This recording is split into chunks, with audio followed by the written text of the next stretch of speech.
ആനവണ്ടി ഇതുവരെ പൊതുഗതാഗത മാർഗമായിരുന്നുവെങ്കിൽ ഇനി തൊട്ട് ഡ്രൈവിംഗ് പരിശീലന കേന്ദ്രം കൂടി ആകുന്നു എന്നുള്ളതാണ് ആനയറയിൽ നിന്നുള്ള കാഴ്ച. ഇന്നാണ് സംസ്ഥാനത്ത് ആദ്യമായിട്ട് KSRTCയുടെ ഡ്രൈവിംഗ് പരിശീലന കേന്ദ്രം ഉദ്ഘാടനം ചെയ്തത്. മുഖ്യമന്ത്രി പിണറായി വിജയനാണ് ഓൺലൈനിലൂടെ ഈ ഡ്രൈവിംഗ് പരിശീലന കേന്ദ്രം ഉദ്ഘാടനം ചെയ്തത്.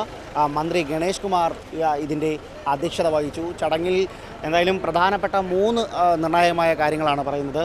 ഹെവി വാഹനങ്ങൾ, ഹെവി ലൈറ്റ്, ചെറിയ വാഹനങ്ങൾ ഉൾപ്പെടെ, ബൈക്കുകൾ ഉൾപ്പെടെയുള്ള വാഹനങ്ങൾക്കാണ് ഇവിടെ ഡ്രൈവിംഗ് പരിശീലനം നൽകുക. സംസ്ഥാനത്തൊട്ടാകെ 24 കേന്ദ്രങ്ങളാവും തുറന്ന് പ്രവർത്തിക്കുക. ഇതിൽ 12 കേന്ദ്രങ്ങൾ ഇതിനോടകം തന്നെ തുറന്നു കഴിഞ്ഞു എന്നാണ് മന്ത്രിയുടെ ഒരു ഉറപ്പ് ഇന്നുണ്ടായത്. ഏതായാലും ഹെവി വാഹനങ്ങൾക്ക് ഡ്രൈവിംഗ് ലൈസൻസിന് ഈടാക്കുന്ന തുക 11,000 രൂപയാണ് എങ്കിൽ ലൈറ്റ് വാഹന ലൈസൻസിന് 9,000 രൂപയും, മോട്ടോർ വാഹന അതായത് ചെറിയ ലൈറ്റ് ഇരുചക്ര വാഹനങ്ങൾക്ക് 3,000 രൂപയും ഫീ എന്നീ നിലയിലായിരിക്കും കാണുന്നത്. ഈ കാണുന്ന വാഹനം ഇത്തരത്തിൽ KSRTCയുടെ നവീകരിച്ച ടെസ്റ്റൊക്കെ കഴിഞ്ഞ നല്ല പുതുപുത്തൻ വണ്ടിയാണ് ഈ വാഹന പരിശീലനത്തിനായിട്ട് ഒരുക്കിയിരിക്കുന്നത്. സംസ്ഥാനത്തിൻ്റെ വിവിധ കേന്ദ്രങ്ങളിൽ ഇത്തരത്തിൽ വാഹനങ്ങൾ സജ്ജമാക്കിയിട്ടുണ്ട് എന്ന് ഇന്ന് മന്ത്രി വ്യക്തമാക്കി കഴിഞ്ഞു. നമുക്ക് കാണാം ഏറ്റവും പുതിയ മാരുതിയുടെ ഓൾട്ടോ കാറുകളാണ്, കേട്ടൺ കാറുകളും ഇതുപോലെ തന്നെ ഉപയോഗിച്ചിട്ടുണ്ട്. സംസ്ഥാനത്തിൻ്റെ വിവിധ കേന്ദ്രങ്ങളിലായിട്ട് ഇത്തരത്തിൽ കാറുകൾ, പുതിയ കാറുകൾ, പഴയ കാറുകളെല്ലാം മാറ്റുമെന്നുള്ള കാര്യങ്ങൾ ആദ്യം തന്നെ മന്ത്രി വ്യക്തമാക്കി കഴിഞ്ഞു. പഴയ കാറുകൾ മാറ്റിക്കൊണ്ട് പുതിയ കാറുകളെല്ലാം നിരത്തിൽ ഇറക്കിക്കൊണ്ടാണ് ഇത്തരത്തിൽ പരിശീലനം തുടങ്ങുക.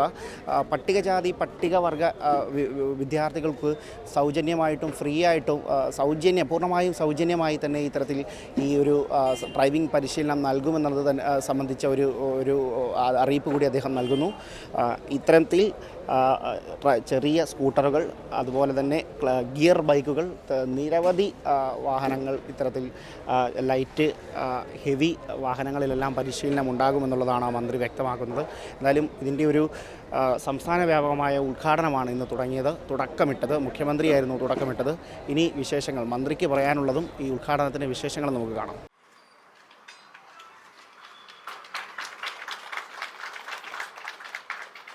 കഴിഞ്ഞ 3 മാസത്തിനിടയിൽ 3 കോടിയിലധികം രൂപ ഞാൻ മന്ത്രിയെ വന്നതിന് ശേഷം മാത്രം അടച്ചിട്ടുണ്ട്. ജീവനക്കാരിൽ നിന്ന് പിടിച്ച പൈസ അടയ്ക്കുന്നില്ല എന്നുള്ളത് ഒരു ലീഗലായിട്ടും തെറ്റാണ്, ധാർമ്മികമായിട്ടും തെറ്റാണ്.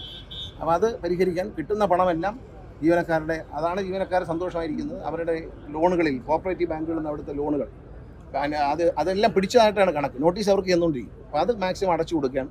ഞങ്ങൾക്ക് സ്ക്രാപ്പ് വിറ്റ് കിട്ടിയ പൈസയിൽ നല്ലൊരു ശതമാനം അതാണ് ചെയ്തത്.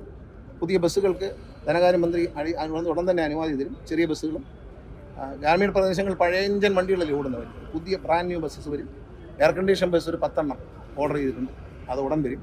എയർ കണ്ടീഷൻ ബസ് നിങ്ങളെല്ലാം മുന്നിൽ വെച്ച് ട്രയൽ നോക്കിയ പ്രീമിയം സൂപ്പർ ഫാസ്റ്റ് നല്ല ലാഭമാണ്. ഒരു ദിവസം എറണാകുളത്ത് പോയി വരുമ്പോൾ 10,000 രൂപ ലാഭം. എല്ലാ ചിലവും പോയിട്ട് വണ്ടിയുടെ പ്രൈസും ഡിപ്രീസിയേഷനും ചേർത്ത് വണ്ടി പോയി വരും. KSRTC സ്വിഫ്റ്റ് ഡ്രൈവറുടെ ശമ്പളമല്ല, KSRTC ഡ്രൈവറുടെ ശമ്പളം വെച്ച് കാൽക്കുലേറ്റ് ചെയ്യുമ്പോൾ 10,000 രൂപ ഒരു ദിവസം പ്രോഫിറ്റ്. അപ്പോൾ അത്തരത്തിലുള്ള വണ്ടികൾ ധാരാളം വരും. കേരളത്തിലെ ഒരു യാത്രാ സംസ്കാരം മാറ്റുക എന്നുള്ളതാണ് ഗവൺമെൻറ്റിൻ്റെ ലക്ഷ്യം.